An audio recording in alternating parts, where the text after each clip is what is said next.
Estamos de volta. Camila, temos mais respostas? Temos. A Luciana Braga disse tudo de Almodóvar, principalmente tudo sobre a minha mãe. Realmente é um grande... É, mais um que a gente esqueceu. Sim. Mas também... São muitos, A né? escolha está muito boa. As escolhas estão muito boas. Luiz, a gente acabou não falando quando é que você exibe esse filme. Se você já exibiu... Já está no ar. Entendeu? Quanto tempo? Ele é curtinho. Ele é curtinho, 26 minutos. Eu nem pensava em duração, né? Eu queria fazer o filme, o que Foi renderia... uma ótima ideia, foi uma ideia de jornalista, né? Eu acho que sim, né? Assim, trabalhar na imprevisibilidade ali, assim, com a combinação da ocasião e os imprevistos de uma viagem. É um filme de 26 minutos que está no ar no Canal Brasil. Aqui não, aqui é TV Brasil, mas aqui ele está também, não está? Não, só no Canal Brasil. Ainda não. Poderá estar. Eu acho que você tem uma série aí Entre Fronteiras que está indo aqui. A série Entre Fronteiras. Tá indo aqui. Tem, que é uma série de 60 documentários, 20 em fronteiras do Brasil e 40 em fronteiras africanas. Essa que eu vejo na TV Sank, não é? Sim, tá no ar na TV Sank também. É multitemática a série, fala de amor, a guerra, de esporte, de política, tudo. Pois é, na TV Brasil é toda sexta-feira, 9 da noite. Que dia hoje? Quer dizer, quem ficou curioso com Mas as parece que hoje tem um jogo de vôlei, né? Ah, hoje tem vôlei, droga. Não, desculpa. Na sexta que... Não, foi o que eu ouvi nos bastidores. Ai, meu Deus. Não foi, Vera? Alguém comentou nos bastidores, você não estava, mas eu acho que hoje é o jogo de vôlei. É jogo, pois é isso que eu tô pedindo. Entre Fronteiras na sexta que vem, 9 da noite. Ok, sexta-feira que vem, a gente vai. Sim. Cris, olha aí. Fala pra mim, tá linda essa capa. Que bom, obrigada. Bom, a capa não foi eu que fiz, mas... Não, mas é porque tem uma coisa, não tem? Uma coisa do... É lindo, esse azul do... Tem a ver com o Renato Russo, esse céu aqui. É, e tá chamando muita atenção nas livrarias, né? Porque quando você chega a ver um azulão assim no meio dos outros livros, tá sendo super legal o lançamento. Você é de Brasília? Não, eu passei 1 ano e meio lá recentemente, indo e vindo... Enfim, mas não sou de Brasília. Então conta a história do livro. Sou de Niterói. Tá bom. Conta a história do livro. Esse livro, na verdade, eu sou jornalista, sou formada em jornalismo e letras, mas trabalhei como jornalista de redação há muito tempo. Jornal Extra, no Globo, escrevi para Rolling Stone por quase 10 anos.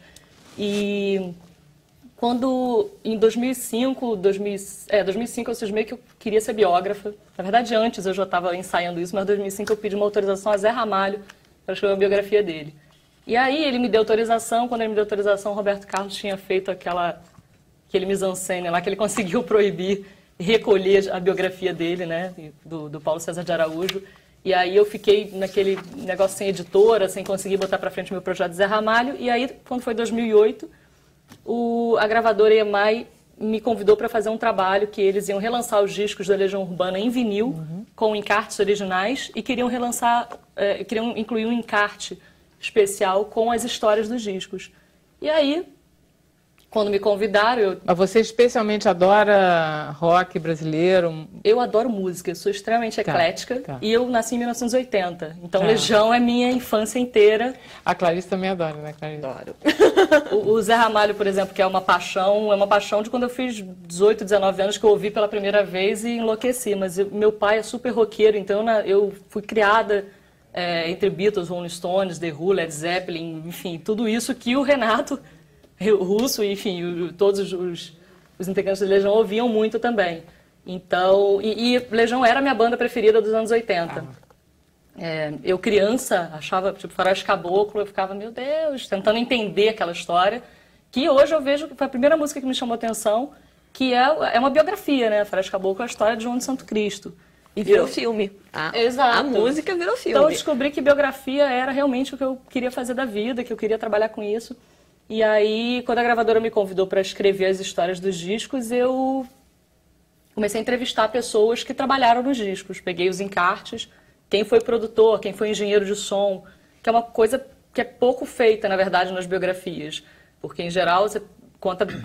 Você começa pela cronologia básica, né? Pelo biografado, pelo nascimento dele e tal, a mãe, o pai, nananã. Aí depois conversa com um produtor ou outro se o disco foi bem sucedido, se não foi, mas tem discos até que passam mais... Porque, claro, botar uma biografia num livro é uma loucura, né? Estou descobrindo isso agora, que agora estou tentando terminar o Zé Ramalho, e quando eu penso que eu vou escrever mais uma página, vem 5 páginas, assim, de tanta história.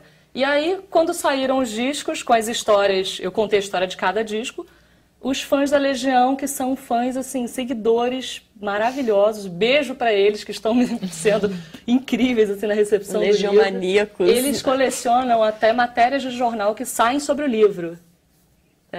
E aí eles mandam, eu recebo, tem o Naldinho, o Jorge, em São Paulo, que eles me mandam fotos pelo...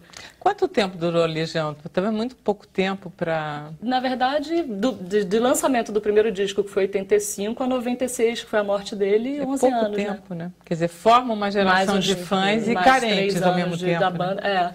Exato. Aí, quando saíram os discos, na época, LP é uma coisa cara hoje em dia, né? Artigo de luxo. Não, é esquisitíssimo uma gravadora inventar de jogar vinil no mercado. É para colecionador. E aí poucos têm acesso e os fãs ficavam me escrevendo. Pô, me manda esse texto, me manda. E eu não podia, né? Mandar por fora o texto, que era um produto.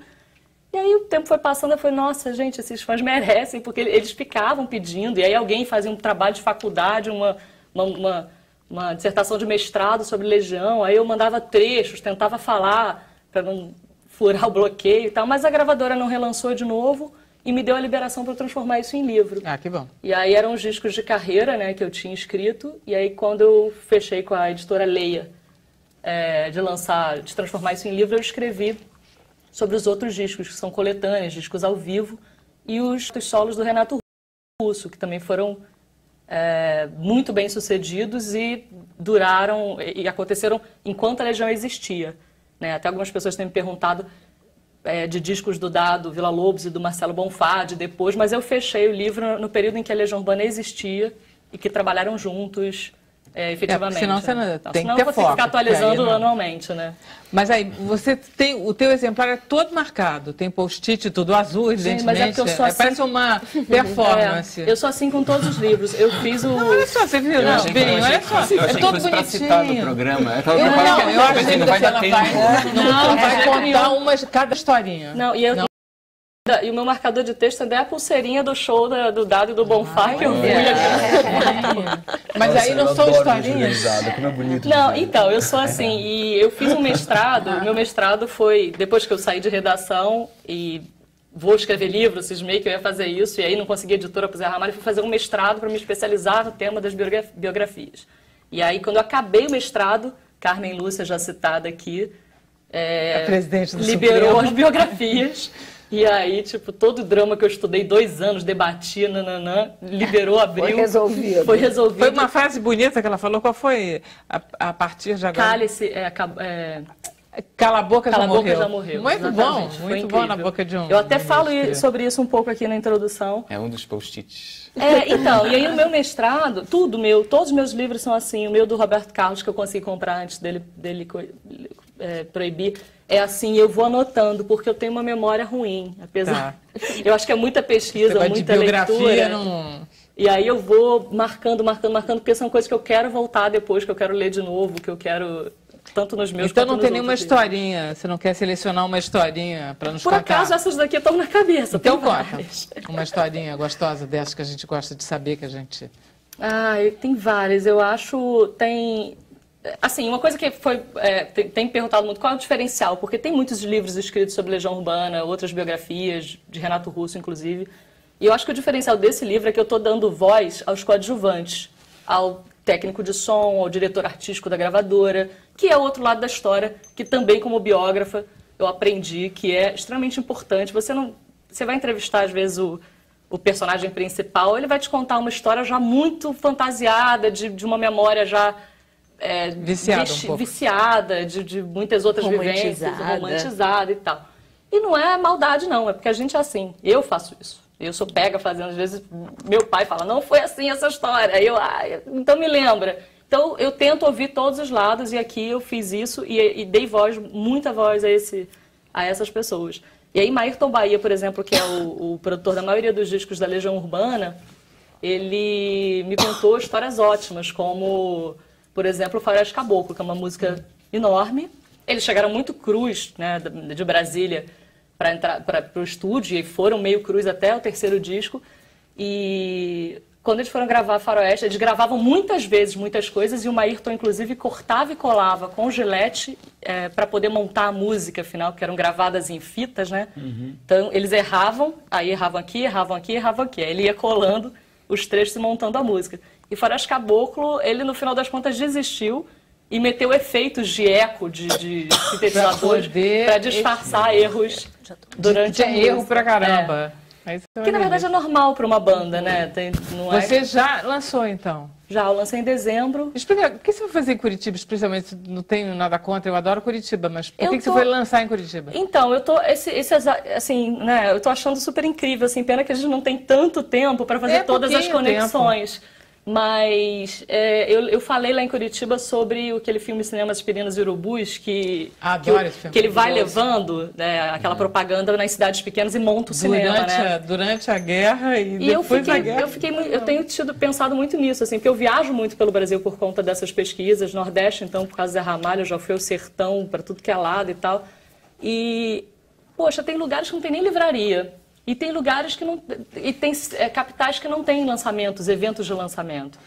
E aí eu pensei, pô, cada lugar que eu passar daqui para frente com esse livro na mão, eu vou fazer um evento de lançamento. Então eu fui... fiz no Rio, fiz em São Paulo oficialmente, né? Aí fiz em Niterói, porque minha família é de lá. E foi o mais cheio de todos. Foi incrível. A cidade, o jornal me deu capa. Enfim, foi incrível. Fiquei felicíssima. E como eu ia a Curitiba para o fim do ano, eu fiz um evento em Curitiba, depois numa cidade de Santa Catarina pequenininha chamada Urubici, eu larguei livro lá também. E agora, em fevereiro, eu vou para o Recife e para João Pessoa e para o Sertão da Paraíba por conta do Zé Ramalho. Zé Ramalho, você vai aprontar esse livro para quando? Eu vou. Zé Ramalho. Então... na verdade, ele está sendo feito e para o primeiro semestre ainda. Então, volta aqui. E inclusive, eu já estou trabalhando num roteiro, junto com a Ceci Alves, que é uma cineasta da Bahia. Quer dizer, o livro não está pronto, mas já tem quase um roteiro de filme pronto. Tá bom. E a gente está com um Prodave Dancini trabalhando nesse roteiro e tal. Então, a gente está indo para lá também um pouco para isso tudo, para eu finalizar essa pesquisa, que está quase pronta, na verdade, né? Já estou há anos trabalhando nela. E aí vou provavelmente fazer alguns eventos de lançamento de Discobiografia Legionária por lá também. Recife, maravilha. João Pessoa. Só queria te dar a palavra última, os 30 segundos para você, Julieta, que começou esse programa com essa problemática toda, que você nos ajudasse um pouco aqui a levar essa bandeira adiante. Obrigada, Cris. Nada. Eu não sei, eu acho que eu insistiria no que eu já disse, né? Eu acho que nós, enquanto na sociedade brasileira, a gente tem que estar atento, né?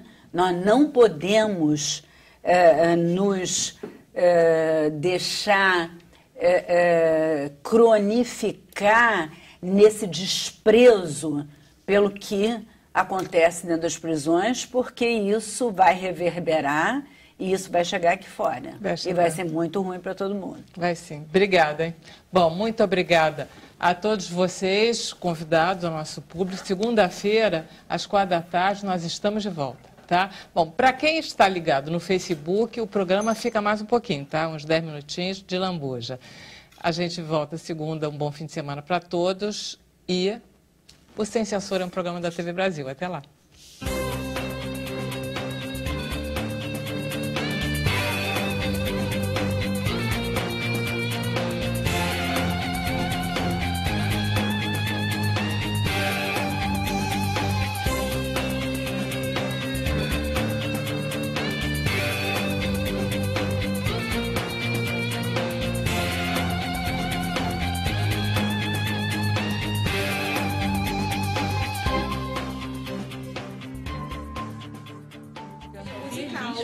Olha só, estamos voltando com o Sem Censura só para o Facebook. A Camila sugeriu... O que você sugeriu, Camila? Da gente falar dos filmes do Oscar. Eu sugeri isso porque a Rejane, pelo Twitter, tem dúvidas a respeito do filme que foi mais indicado, né? E ela lembra do Titanic. Será que vai ganhar tantos Oscars quanto o Titanic? Todo mundo viu La La Land? Eu não vi, não. Eu não vi também, ainda não. Eu já vi. É uma delícia de filme. É uma delícia mesmo. Você está votando nele?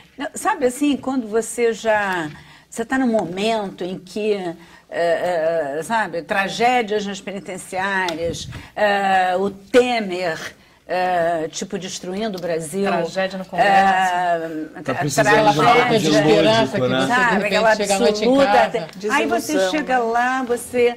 Né, e eu fui ver num cinema, que não é o caso fazer aqui a publicidade do cinema, um cinema que você literalmente... são umas poltronas que você aperta um botãozinho. Eu nunca tinha ido. Você aperta o botãozinho, não é aquelas que ficam nas primeiras filas, que já é uma cama, não. Não, é um cinema aí que você aperta um botãozinho e você vai controlando.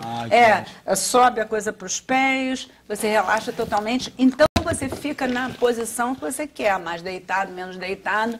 E aí esse filme é maravilhoso. Eu adoro musical, né? Eu tenho problema com esse. Você falou Uma sessão dessas, eu a gente gosto muito encontrou de um casal musical também. dormindo. No meio de um filme, na sessão cinematória, um casal dormindo com o bebê bebê. A gente dormindo. olhou e falou assim, merecem. Não, então mesmo. precisamos disso. Deixa dormir. E depois a gente conta a história. Alguém quer bater? Obrigado. Mas olha, eu Não é bom, realmente vale ser açúcar, não posso faz falar bem. sobre os filmes do Oscar. Faz Eu não sim. vi nenhum. Mas é porque Muitos ainda não chegaram no Brasil, Estão né? começando a chegar, na realidade. eles Eu quero muito ver começam a aquele chegar Fences agora. com a Viola Davis, que é a minha atriz favorita, de longe. Gosto muito dessa mulher. Não, e teve toda essa discussão de que, dessa vez, a academia, né, realmente escolheu vários filmes com atores Com e atores atrizes negros. e de outra Para etnia, evitar o né? vexame do ano passado. Acho que a campanha que teve ano passado repercutiu, né? O que é bom, que bom, né? Que quando as pessoas reclamam, isso tem algum resultado, né? Esse tema é engraçado, assim, né? Porque eles falaram do whitewashing e tal, whitewash, né? Que eles chamam tal, no cinema, nas premiações, e aí várias pessoas foram defendendo, falando, não, mas pô, vários personagens que originalmente eram brancos estão sendo feitos por atores negros, de outras etnias, os super-heróis, não sei o quê. E aí alguém fez uma parada, eu não lembro quem fez, foi Saturday Night Live, não lembro quem fez, mas fez um pequeno teaser falando dessa coisa de interpretar de acordo com a etnia. E aí falava de Príncipe da Pérsia, que é um ator branco que faz, falava de Cleópatra, que é a Elizabeth Taylor. Falava daquele um filme super de ação que lançou ano passado, que era Deuses do Egito, que eram tipo atores super europeus fazendo. Então, é mais uma questão de hipocrisia, né, mesmo? Eu acho que a gente precisa... É o discurso da Meryl, é aquilo que ela disse. Né? A gente precisa da diversidade. Precisa, exatamente. Acabamos, então, falando sobre vários filmes e discutindo um assunto seríssimo que a gente ficou devendo, o negócio das drogas. Que a gente vai, então, tentar... Podemos fazer fazer alguma coisa muito... programa só para discutir, né? A hipocrisia que vige pelo mundo afora, né? Porque certamente, né? Porque essa coisa de dizer que as drogas estão proibidas, não. As drogas estão liberadas e a gente precisa regular. E quem é que a gente está criminalizando por usar ou... E cadê o helicóptero com não sei quantos quilos de cocaína? Julita, eu fico um pouco impressionada porque as drogas que mais matam são as legalizadas, não são? Quer dizer, é álcool e tabaco, não é isso? Remédio, certamente. Não, mas o que mata é O que mata são 3 milhões de pessoas que morrem no mundo por álcool. Sim. E maconha, por exemplo, em 10 mil anos de história da erva, não tem um caso que se conheça de morte por maconha. Sabe? Então... Não tem overdose de maconha. Não tem overdose de maconha, entendeu? Ainda não tem cânceres formados a partir de maconha, né? Agora, eu fico... Pelo contrário, né? Não, alivia a dor do quem câncer. tem câncer fica... Não, e o que é mais impressionante, né, é que o Brasil é um dos países que tem uma história de sucesso. Por exemplo, a gente conseguiu reduzir o uso de tabaco nos últimos 20 anos em 65%. Com campanha. Hoje nós temos 65% menos gente que fuma do que há 20 anos atrás. Quer dizer, e isso não foi conseguido proibindo o tabaco. mas com campanhas educativas, até com esse negócio no maço cigarro, que você pode até não concordar. Acho que foi com a morte das pessoas mesmo, né? As pessoas morrendo, você vê seu pai morrer, sua mãe morrer. Mas com informação também, né? Exatamente. Agora, por outro lado, quer dizer, por outro lado, você tem o uso de álcool nesse país absolutamente estimulado, né? Publicidade na televisão. Né? Publicidade, muita cerveja, já foi proibida a publicidade de uísque, né? Vodka há muito tempo. Mas a publicidade de cerveja, né? Tem umas hipocrisias, né? Você pode dizer a Itaipava é ótima, você não pode ver ninguém bebendo. Não pode ser um copo com cerveja. E você, agora, daqui a pouco, a gente vai ter carnaval, né? No carnaval, você vê... eu vi muito ano passado no carnaval, andando por essa área dos blocos, você vê garotadas de 10, 11, 12 anos caindo de bêbado. Né? Porque fica esse monte de camelô vendendo cerveja no carnaval. Né? E a gente sabe, né, que a Ambev compra o carnaval. Né? Enfim, então você tem uma grande hipocrisia, porque a garotada está toda caindo de bêbada, né? E a gente sabe que o álcool é a droga que mais causa danos. Tem A gente está falando de maconha, mas na verdade a gente devia estar se ocupando desse... Exato, essa hipocrisia é muito esquisita, sabe? E uma vez para falar para minha mãe de maconha, assim, eu fui fazer uma pesquisona, sabe? Para chegar para minha mãe, isso aqui, para ela não ficar com essa demonização. E aí uma coisa que eu descobri que eu não sabia... Deu certo esse método? Deu certo. Hoje é assim com a minha mãe, eu explano tudo para ela, tudo muito claro. Legal, né? Porque eu acho que é isso, é basicamente informação, falta informação, entendeu? Claro. Aí o que eu descobri que a maconha nos Estados Unidos, a história do Brasil não sei tanto, mas eu descobri que a maconha começou a ser proibida nos Estados Unidos no mesmo momento em que a indústria farmacêutica começou a ascender, sacou? Então você tinha óleos de maconha, não só maconha como uso recreativo, mas você tinha óleos de maconha, remédios de maconha, até há pouco tempo, vocês viram isso, não? Há pouco tempo atrás, em uma cidade pequena, descobriram várias pessoas que não sabiam que era maconha, que tinham a planta em casa, não sabiam o que era. No Brasil, aqui no Brasil. E eles chamavam até de outro nome. E usavam para chás, faziam remédios. Quer dizer, uma erva medicinal, uma planta medicinal naturalmente ali agregada à comunidade, entendeu? E de repente, por conta da força, justamente, da força de uma indústria, da indústria farmacêutica, a gente sabe a força que ela tem, começou a ser não só diminuída, mas também demonizada, o que é muito pior. Demonizar a maconha hoje, criar esse espectro sobre ela, é muita hipocrisia, sabe? E hoje o problema virou moral também, né? Assim, muito difícil com o negócio de religião e tudo isso, fica mais complicado ainda. Porque é nesse lugar mesmo de criar demônios, entendeu? Então isso é do mal. Aí a gente polariza nesse lugar sim, a ascensão da religiosidade nesse lugar, né? Desse fundamentalismo maniqueísta também é assustador, né? Tipo, isso é bom, isso é mal, né? A gente não é assim. A gente devia estar caminhando no contrário, né? De entender que a gente está justamente no lugar dentro. Tem os fenômenos de fim de século, que já são fim de século, né? Em vez de ser de começo de século. O que, perdão? A religiosidade meio perigosa, né? Eu acho que tem alguns discursos aqui. Eu acho que esse discurso alinhado ao poder, como a Júlia estava falando da bancada, tipo, é muito esquisito para mim misturar religião com política, é muito esquisito. É uma forma. Mas o Rio de Janeiro é a maior prova da mistura de religião com política. Nós elegemos um prefeito. É uma instituição política. Totalmente. Bom, então ficamos nos devendo vários programas, né? Exatamente. Vários livros, vários filmes, a gente vai ter que se encontrar várias vezes durante o ano. Eu volto. Lançamento aqui. Certamente. Então foi um prazer tê-los aqui. Nós chegamos ao fim dessa edição Facebook, mas segunda-feira a gente volta. Vamos fazer um debate sobre a volta às aulas, ok? Até segunda, então.